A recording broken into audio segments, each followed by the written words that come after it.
त्रिलोक त्रिकालवर्ती पंच परमेष्टि भगवंतो नमोस्तु। द्वादशांग श्रुत देवता स्वरूपा भगवती जिनवाणी सरस्वती माता के भावपूर्ण वंदन। दीक्षा शिक्षा लिंगाचार्य विद्यासागर महाराज को नमस्ते।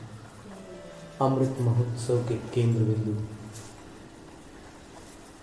हीरक जयंती के सम्माननीय पात्र परम पूज्य आचार्य कुंतुसागर महाराज श्री को विशेष नमस्ते।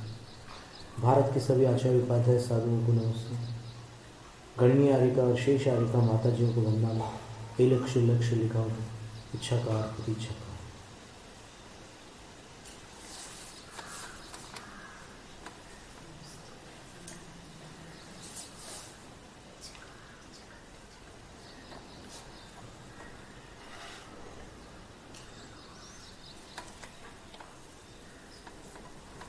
जिन शासन की चर्चा चल रही थी तो थोड़ा शास्त्रीय वर्णन हो रहा था। जिन शासन, इसको जिनोपदेश भी कहा।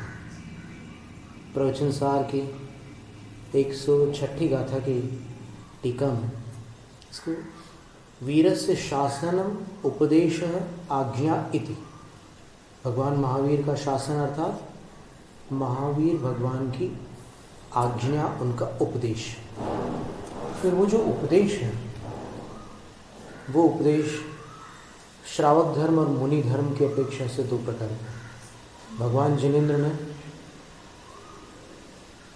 श्रमण धर्म और श्रावक धर्म दोनों का उपदेश दिया और उसमें फिर जो सम्यक दर्शन, सम्यक ज्ञान, सम्यक चारित्र का वर्णन है उसके अंतर्गत संपूर्ण विश्व व्यवस्था का वर्णन आ जाता है। सम्यक दर्शन में 7 तत्व, 9 पदार्थ, 6 द्रव्य, 5 आस्तिका है, ये 27 विषयभूत पदार्थ होते हैं। फिर सम्यक ज्ञान में उन सब का परिचय होता है। सम्यक चारित्र में आचार पद्धति, जैन धर्म होता है।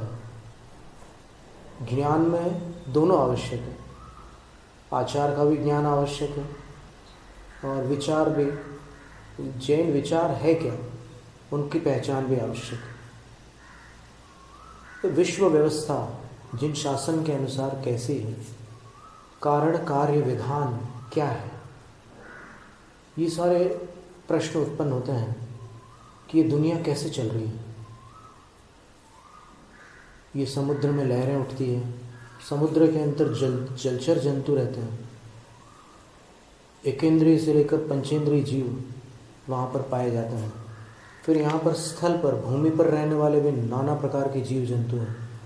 फिर नभश्चर, आकाश में उड़ने वाले भी कई प्रकार के पक्षी आदि हैं।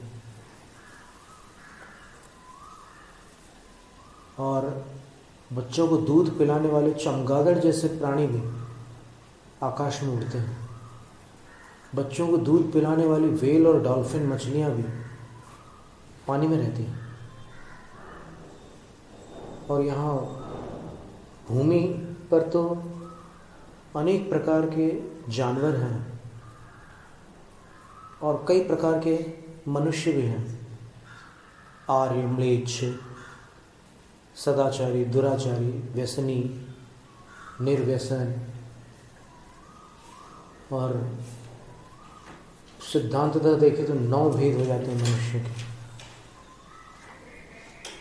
भोग भूमि, कुभोग भूमि, आर्यखंड, म्लेच्छकट, फिर इनके पर्याप्तक और अपर्याप्तक, ऐसे ही 8 भेद हैं। फिर लब्धि अपर्याप्तक, जो पर्याप्तियाँ पूर्ण किए बिना आयु पूर्ण कर लेते हैं। सम्मोचन मनुष्य, 9 प्रकार के मनुष्यों का वर्णन शास्त्रों में आता है। तो ये सब कैसे चलते हैं, तो इसके विषय में भारतीय दर्शन और पाश्चात्य दर्शनों में अलग अलग मान्यताएं हैं। यहाँ पर एक ईश्वरवादी मत भी होता है और एक अनीश्वरवादी मत भी होता है। यहाँ पर दक्षिण भारत में ब्रह्म अद्वैतवादी फिर ब्रह्मद्वैतवादी और भक्तिवादी, तीनों प्रकार के संप्रदाय हैं।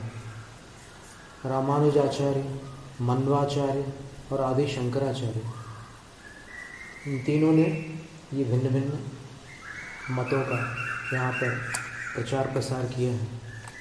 फिर यहाँ पर जिन मत भी प्रचार प्रसार में है पुरातन काल से, और इसमें वर्तमान में अपन देखें तो शंकराचार्यों की जितने मठ हैं उनकी जैसी वेशभूषा है वैसी ही वेशभूषा भट्टारकों की भी। बस भट्टारकों के पास एक जैनत्व का चिन्ह पीछे का है। जैसे आचार्य सुविधि सागर महाराज ने पूर्व चर्चा में एक बड़ी सुंदर बात बताई थी कि ये साधुओं के हाथ में होता है, दीक्षाधारियों के हाथ में होता है। जो जिन शासन में बताए हुए 11 प्रतिमा से लेकर के आर्यिका और मुनिराजों के हाथ में जब ये उपकरण होता है तो ये उपकरण होता है, ये चिन्ह नहीं होता। और कथनचित लिंग कल्प में इसको चिन्ह भी बताया कि साधु के 4 चिन्ह हैं: दिगंबरत्व, केशलोंच, शरीर की सजावट न करना, स्नान आदि न करना, व्युत्सृष्ट शरीरत्व, संस्कृत में ये कहा। 4 चिन्ह है दिगंबर मुनि के। पहला चिन्ह क्या है? आचे इलक्य, निर्वस्त्र रहना। दूसरा चिन्ह क्या है? लोचो, केशों का लोच करना। तीसरा चिन्ह क्या है? व्युत्सृष्ट शरीरत्व, शरीर को स्नान और श्रृंगार से रहित रखना। और चौथा चिन्ह जो है पटिलिहरणम, ये पीछे का है। और अब काल की ऐसी चाल रही कि इस युग में कुछ शताब्दियों पूर्व जैनत्व की रक्षा के लिए भट्टारक परंपरा को अपना योगदान देना पड़ा। यदि भट्टारक परंपरा का अस्तित्व न होता तो फिर दक्षिण में जैनत्व न होता। और बस उनमें इतना ही अंतर है कि ये उनका ये जैनत्व का चिन्ह है पीछे, इतना अंतर है। ऐसा आचार्य महाराज ने बतलाया था पूर्व चर्चा में। तो इस तरह ये कैसी क्या विश्व व्यवस्था है,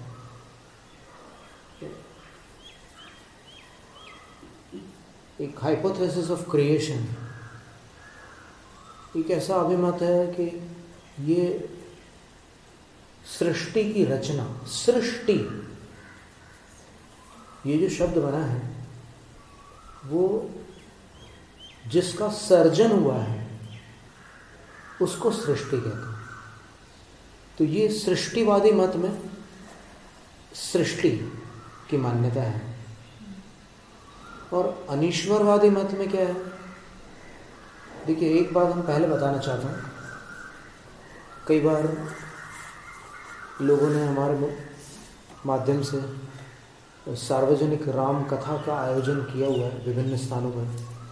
तो जब अहमदाबाद में वहाँ का बड़ा स्टेडियम काकरिया तालाब के पास में जब वहाँ पर आयोजन हो रहा था राम कथा का, तो फिर विभिन्न पत्र पत्रिकाओं के पत्रकार थे, वो आकर के हमारे पास प्रश्नोत्तर कर रहे थे। साक्षात्कार किया था उन्होंने, हमारा इंटरव्यू लिया था।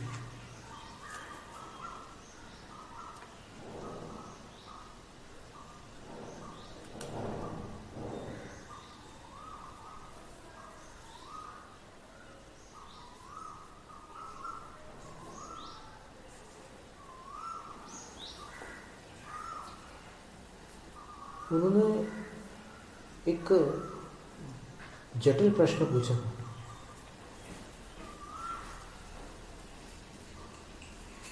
कि जैन धर्म और हिंदू धर्म में कैसा क्या तालमेल है।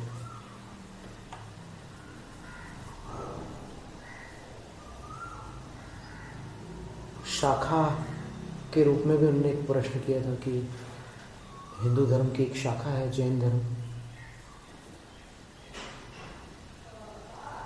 तब उसका उत्तर उस समय जो हमने दिया था वो ये था कि वैदिक विश्व नाम की एक संस्था है नागपुर में, वहाँ के एक अच्छे पदाधिकारी या एक प्रतिष्ठित व्यक्तित्व हैं हरगोविंद मुरार का। उन्होंने नागपुर में राम कथा को सुना था। हमने सर्व राम कथाओं का एक समन्वय करके चारों आश्रम का वर्णन किया था। श्री राम के चारों आश्रम का वर्णन किया था, ब्रह्मचर्य, गृहस्थ, वानप्रस्थ और संन्यास। तो उन्होंने हमें पत्र लिखा था। उस पत्र में उन्होंने लिखा था कि इस विवेचन को सुनकर हमारे अंदर कई गुत्थियाँ जो थी वो सुलझ गई। एक तो सर्वत्र हमें शास्त्रों में ऋषि मुनि शब्द सुनने मिलते हैं, तो आज समझ में आया कि ये भारतीय संस्कृति है, उसमें ये दो शाखाएं हैं जिनको हम दो परंपरा कह सकते हैं। एक वैदिक परंपरा है और एक श्रमण परंपरा है। वैदिक परंपरा के अनुयायी सनातनी कहलाते हैं और हाल फिलहाल में हिंदू धर्मावलंबी कहलाते हैं। वर्तमान में उनकी ये संज्ञा है। और ये श्रमण परंपरा वाले जैन और बौद्ध कहलाते हैं। तो बौद्ध में जो साधु होते हैं उनको बौद्ध साधु को भिक्षु संज्ञा है। वैसे भिक्षु संज्ञा सभी साधुओं के लिए हो सकती है, उसमें कोई, पर उनके लिए प्रतिनियत एक भिक्षु शब्द चल पड़ा है। जैन साधुओं को श्रमण कहते हैं, इसलिए इस परंपरा को श्रमण परंपरा भी कहा जाता है। दोनों परंपराएं पुरातन हैं। अभी यदि अपन अनुसंधान करें, अन्वेषण करें, तो दोनों के अवशेष अपने को उपलब्ध होते हैं। और जैन परंपरा के जो अवशेष है, पुरातत्व विभाग के एक बड़े भारी विद्वान ने कहा था कि भारत के किसी भी भूमिखंड पर आप एक बिंदु बना दीजिए और वहाँ से 10 मील के घेरे की खुदाई करिए, 10 मील के घेरे में खुदाई करिए, आपको जैन प्रतिमा अवश्य मिलेगी। ये पुरातत्व विभाग के विद्वान ने कहा था। तो ये बड़े पुरानी परंपराएं हैं। तो परंपराओं में मतभेद है, मनभेद नहीं है। दोनों परंपराएं धर्म की जय बोलती, दोनों परंपरा अधर्म का नाश चाहती, दोनों परंपरा में भक्ति भी है, ज्ञान मार्ग भी है, त्याग मार्ग भी है, तप मार्ग भी है।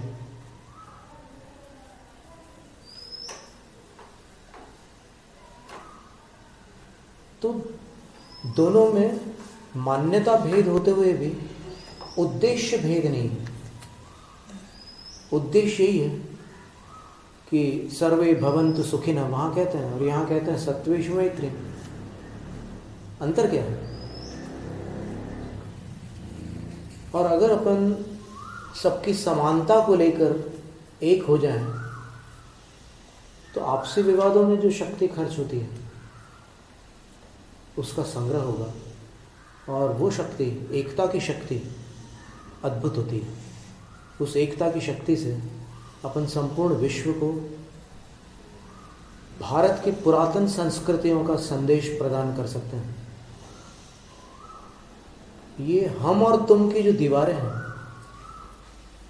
इससे बहुत विभाग हो चुके हैं। जो सार्वभौमिक सत्य को जानने वाले हैं, जो तत्व दृष्टा है, उनको लगता है कि यह तो अज्ञानता है, नादानी है। जो दीवार बनाकर कहते हैं कि ये अंदर वाले उत्तम हैं, बाहर वाले अनुत्तम हैं, और वो अपनी दीवार बनाकर कहते हैं कि हमारे यहाँ उत्तम है और वहाँ पर अनुत्तम है। तत्व दृष्टि से देखा जाए तो ये विश्व अनादि से प्रवाहित है। और जीवों की जहाँ तक बात है, जीवों की जो व्यवस्था होती है वो उन्हीं के कर्मों से होती है। कर्मवाद जहाँ आता है वहाँ पर ये बात स्वीकार की जाती है। श्री कृष्ण जी ने भी भगवत गीता में ये बात कही है कि एक तो फिल्मों में जो गीतकार होते हैं वो अपने ढंग से शास्त्र का कुछ अर्थ निकाल करके वैसे काव्य रचना कर डालते हैं। जैसे एक मुकेश जी का गाना है, कर्म किए जा फल की इच्छा मत कर तू इंसान, जैसा कर्म करेगा वैसा फल देगा भगवान, ये है गीता का ज्ञान, ये है गीता का ज्ञान। ये आपने सुना होगा कभी। अब आप गीता में जाकर के देखिए गीता का वास्तविक ज्ञान क्या है। तो गीता में जाकर के देखेंगे तो पता चलेगा कि वहां श्री कृष्ण अर्जुन को समझा रहे हैं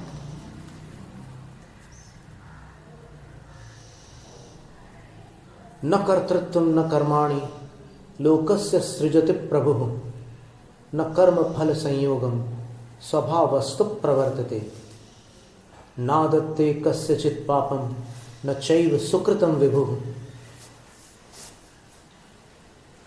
अज्ञानेनावृतं ज्ञानं तेन मुह्यन्ति जन्तवः। श्री कृष्ण अर्जुन को समझा रहे हैं लोकस्य कर्तृत्वं लोकस्य कर्माणि प्रभु न सृजति। ये जो लोग हैं दुनिया के, ये जो अच्छा बुरा कार्य करते हैं उसको कराने वाले भगवान नहीं होते।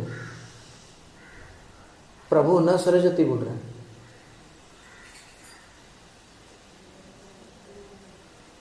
उनको कर्ता नहीं बनाते और उनके कर्मों को भगवान नहीं करवाते। न कर्तृत्व न कर्माणि, दोनों बातें कह रहे हैं।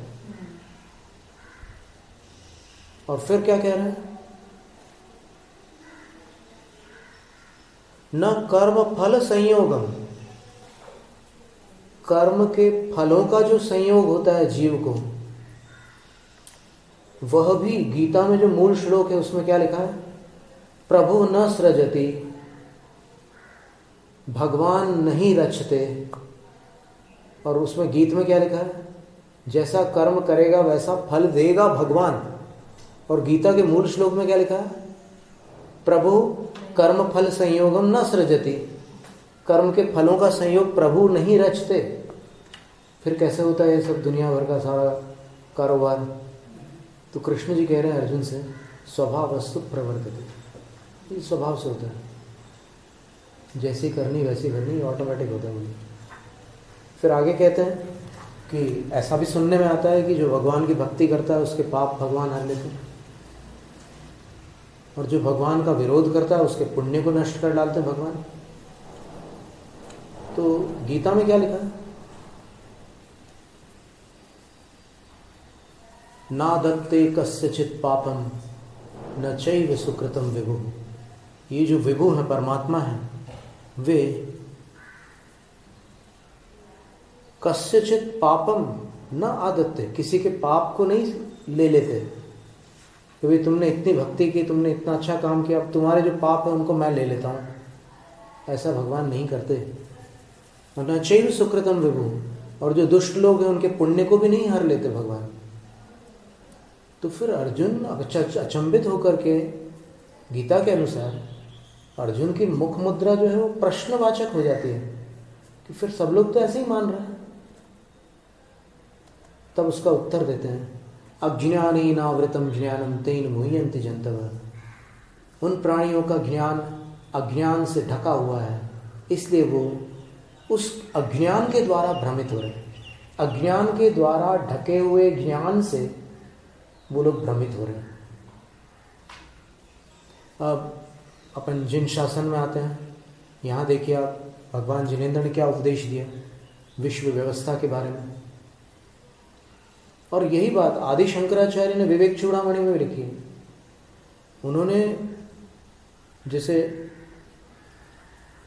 यहाँ पर जिन शासन में एक मान्यता ऐसी है कि इस जगत में जो आत्माएं हैं जो जीव जंतु हैं वो हमेशा यहाँ भटकते रहेंगे, ऐसा नियम नहीं है। जो इस भ्रमण से मुक्त होने का पुरुषार्थ करते हैं वो मुक्त हो जाते हैं, और मुक्त होने पर वो सामान्य आत्मा नहीं रह जाते, वो परम आत्मा हो जाते हैं। मुक्त आत्मा को जैन दर्शन में परमात्मा माना गया है, और मुक्त होने से पूर्व ही वो जब अपने अंतिम शरीर में रहते हैं तब साधना की पराकाष्ठा को प्राप्त होकर वीतराग सर्वज्ञ होकर वही परमात्मा हो जाते हैं, मोक्ष के पहले ही। तो ये एक बड़ी विचित्र मान्यता है आत्मा से परमात्मा होने की। और ये जो विश्व व्यवस्था की मान्यता है जिन शासन में, वो भी एक सहज परिणति है।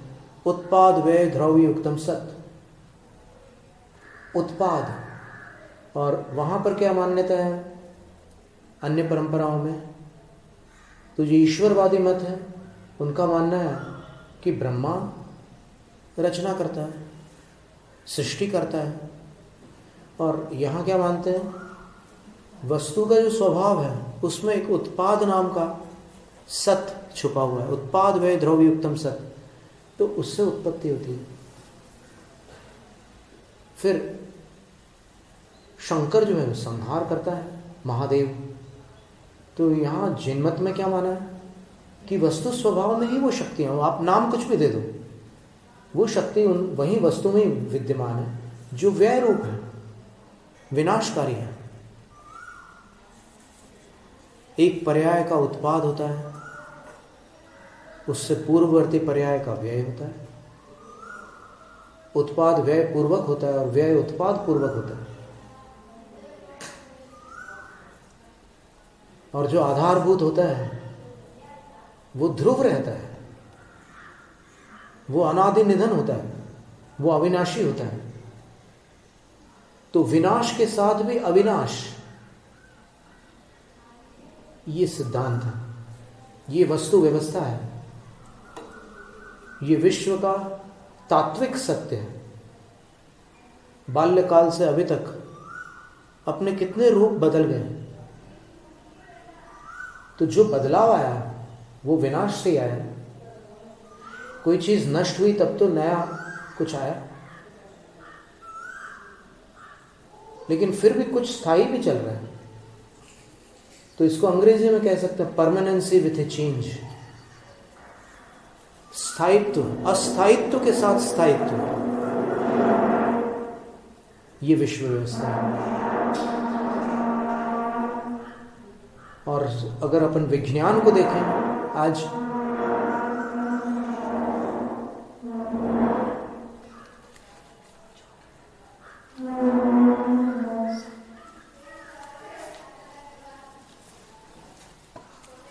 प्रश्नोत्तर सर्वत्र होते हैं, पर सर्वांगीण अपन अध्ययन करके जब देखते हैं, उस चक्षु से देखते हैं, वो जो दिव्य चक्षु है उस चक्षु से जब देखते हैं तो परमात्मा ने जो बात बताई है वो आपको सार्वभौमिक प्रतीत होगी। ऐसा नहीं लगेगा कि उसमें कहीं कोई पूर्वाग्रह है अथवा वो कोई अपना अलग सा मत चलाना चाहते। निष्पक्ष, उन्होंने निष्पक्ष सत्य को उद्घाटित किया। तो ये विश्व कैसे चलता है? तो सारे द्रव्य उत्पाद व्यय और द्रव्य से युक्त। तो परिवर्तन तो निश्चित है, पर परिवर्तन होते हुए भी परिवर्तन जिसमें हो रहा है वो कभी समाप्त नहीं हो सकता, इसलिए वो अनादि निधन है। न उसकी आदि है न उसका निधन अर्थात अंत है, अनादि निधन है। तो इस विश्व व्यवस्था को देखने पर फिर समष्टि और व्यष्टि, इसकी भी चर्चा आती है। उपनिषद भी आध्यात्मिक है, उनको वेदांत में लिया जाता है, और वेद जो है उसमें एक अलग दर्शन है, वैदिक और वैदांतिक।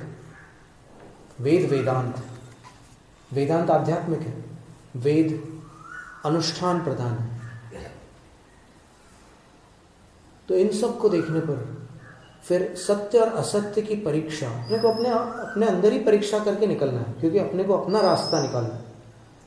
अपन यहाँ फंसे हैं ना जाल में, इस संसार के माया जाल में अपन फंसे हैं। तो इस माया जाल को अपने को खोलना है, इससे बाहर अपने को निकलना है। तो बाहर निकलने के लिए क्या करेंगे? तो बाहर निकलने के लिए अपन जितनी उलझने हैं उनको सुलझाते जाएंगे, अलग अलग करते जाएंगे। फिर कारण कार्य को अपन समझेंगे कि किस कारण से मैं क्लेशित होता हूँ, मैं दुखित होता हूँ। और जो अपनी बुद्धि से परे होगा, अगम्य होगा, उसको अपन परमात्मा के वाणी से समझेंगे। और फिर अपनी बुद्धि से अपन ने जो समझा है उसकी भी अपन वहाँ से जांच करेंगे कि हमने सही समझा कि नहीं समझा। तो इस तरह अपन समझते भी जाएंगे और जो आराध्य हैं उनकी भक्ति भी करते जाएंगे और अपने आचरण को भी परिष्कृत करते जाएंगे। तो फिर ये शासन जो तीर्थ कहलाता है, ये तीर्थ अपने को इस तट से उस तट तक ले जाएगा। ये तीर संसार का तीर है, वो तीर निर्वाण का तीर है। ये अपन संसार के तट पर आते हैं तब अपने को ऐसे सत्य का दर्शन मिलता है। ये सत्य का दर्शन सुलभ नहीं है, ये सांप्रदायिक लोगों को नहीं होता है सत्य का दर्शन, ये निष्पक्ष दृष्टि वालों को होता है। तो वो जो दर्शन है वो विचार है, धर्म जो है वो आचार है, न्याय जो है सत्य और असत्य की परीक्षा को न्याय कहते हैं। और वो परीक्षा अपने अंदर करनी होती है। ठीक है, अपन ये हार जीत वाला मामला नहीं है। जब अपने अपने बंधन को तोड़ने की जहाँ पर बात आती है वहाँ पर जय पराजय से भी और अंदर जाना होता है। कभी कभी असत्य भी जीत जाता है सत्य को लक्ष्मी के बल से, सब जानते हैं। और उसका खेद भी होता है लोगों को, लेकिन खेद करने से कोई मार्ग नहीं निकलता।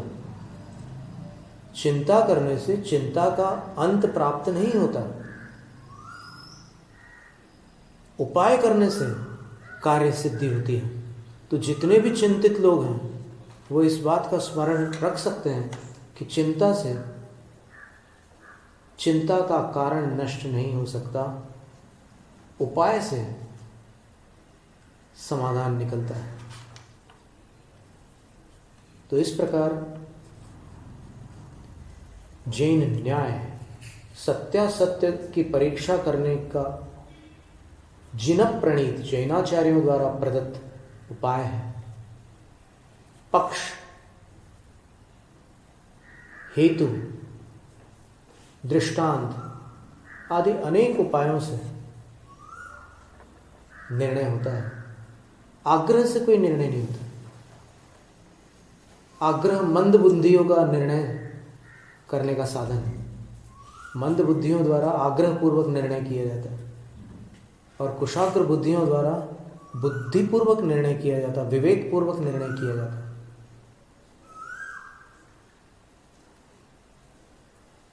इसके उपरांत जैन सिद्धांत आता है जिसको जैनागम कहते हैं।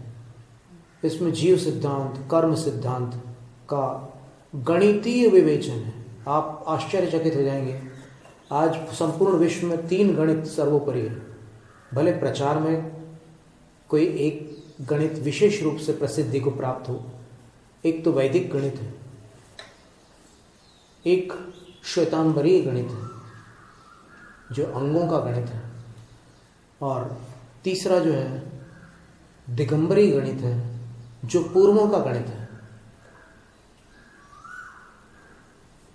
जो लब्धिसार ग्रंथ में विशेष रूप से है। इतना अद्भुत गणित, क्योंकि जैसे एक ऐसी संख्या है जिसमें से आप 10 घटा दो तो वो अंक भी किसी का वर्ग है, और उसमें 10 जोड़ दो तो वो अंक भी किसी का वर्ग है। वो कौन सी संख्या है?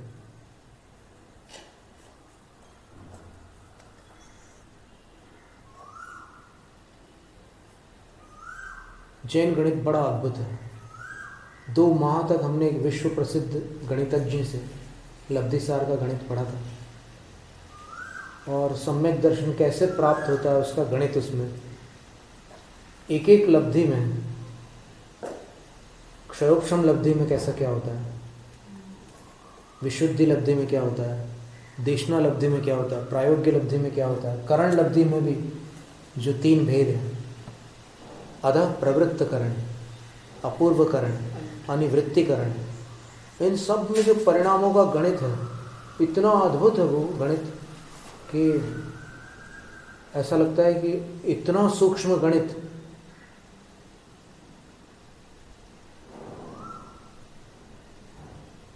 मनुष्य से परे है। और एक बार किसी विद्वान ने ऐसे जैन गणित को देखा था, the tau of Jain sciences एक बुक निकली थी इंग्लिश में, और फिर और भी बहुत सारे, तिलोई पंडिती पर भी पूरा गणित का एक प्रबंध तैयार हुआ था जो जम्बूद्वीप पंडिती संग्रह में प्रकाशित हुआ है सोलापुर से। तिलोई पंडिती का गणित उसका ऐसा शीर्षक है। ऐसे और भी गणित के जो प्रबंध थे, पूरे रिसर्च पेपर्स थे, उनको जब देखा बड़े लोगों ने, जो बड़े विद्वान माने जाते हैं, लोग के बुद्धिजीवी लोग माने जाते हैं, तब एक के मुख से तो ये निकल गया कि एक एक समय का गणित और समय काल का सबसे सूक्ष्म खंड होता है। ऐसा गणित मनुष्य की बुद्धि से उत्पन्न नहीं हो सकता। इस गणित को देखकर मुझे विश्वास हो गया कि सर्वज्ञ केवली भगवान कोई ना कोई होते होंगे, जिसको जैन लोग अपने परमात्मा जिनेंद्र बोलते हैं। मुझे लगता है कि होते हैं, मैं नहीं जानता होते हैं कि नहीं होते, लेकिन मुझे गणित देख करके लगता है कि होते हैं।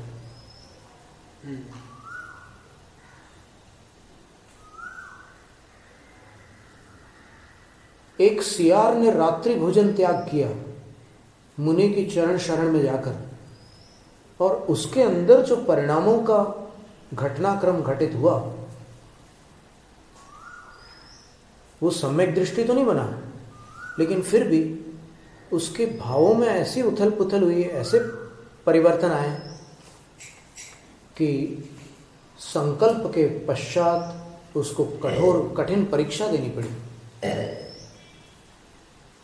उस दिन उसको दिन भर कहीं पानी पीने नहीं मिला, और सायंकाल होने वाला था, और उसने जो त्याग किया था, उसने रात को दवाई पानी की छूट नहीं रखी थी। वो पशु था, मनुष्य बहुत से शॉर्टकट्स निकाल लेता है, लेकिन उसने बिल्कुल गुरु के मार्ग को, गुरु के उपदेश को स्वीकार किया था। उसने रात्रि में सब कुछ त्याग दिया था। तो अंततः उसको बावड़ी मिलती है, और बावड़ी जब मिलती है तो सूरज थोड़ा ढलान की तरफ था, वो नीचे जाता है। बावड़ियों में सीढ़ियाँ होती हैं, और नीचे जाकर जल उसको मिल जाता है, लेकिन वहाँ गहरी थी बावड़ी, तो उतना प्रकाश नहीं था। तो तिरेंश बेचारा पशु है, तो उसको लगता है कि रात हो गई है, मैं पानी नहीं पीऊँगा, और फिर वापस लौट जाता है। पर ऊपर आकर के देखता है कि यहाँ तो सूरज है, और फिर प्यास का स्मरण करता है, तो प्यास तो बढ़ती जा रही थी। तब सोचता है कि दिन तो है, अभी पी लेता हूँ। फिर नीचे जाकर देखता है तो नीचे उसको रात लगती है, ऊपर दिन लगता है। ऐसा बार बार करता है, और इसी में उसके प्राण निकल जाता है। और प्राण निकलने पर भी उसने गुरु के दिए हुए नियम का अखंड पालन किया था। तो अब वो राजकुमार बनता है, और उसको देखते ही सबको प्रीति होती है। तो जब नामकरण संस्कार का अवसर आता है तो उसका नाम प्रीतिंकर होता है। और प्रीतिंकर की बड़ी सुंदर कथा उत्तर पुराण में आती है। और अंततः वो प्रीतिंकर मुनिराज जब दीक्षा लेकर मुनि होते हैं, जब उनके ऊपर कोई शत्रु एक विद्या का प्रयोग करता है, प्राण हरण करने के लिए तब वो विद्या आती है और उनको मारना चाहती है, लेकिन ऐसे आसपास मंडराने के बाद प्रेषक के पास लौट कर कहती है, मैं सम्यक दृष्टि को जान से नहीं मार सकती। वो सम्यक दृष्टि है। और फिर वो प्रीतिंकर मुनिराज मोक्ष चले जाते हैं। विपुलाचल पर्वत पर संभवतः उनका नाम लिखा हुआ, जीवेंद्र कुमार, प्रीतिंकर कुमार। उत्तर पुराण के अनुसार विपुलाचल पर्वत से गौतम गणधर भी मोक्ष गए। तो वो सिद्ध भूमि है राजगृह नगरी के निकट, जो मुनि सुव्रत भगवान के 4 कल्याणकों की भूमि है। और क्या स्मरण करते ही एकदम हृदय एक विशुद्धि को प्राप्त हो जाता है। ऐसी सिद्ध भूमि को नमस्ते करते हुए आज का सत्र यहीं पर अपन इसको विराम देते हैं। जय हिंद, जय शासन। नंदो जिण शासनम सुईरम।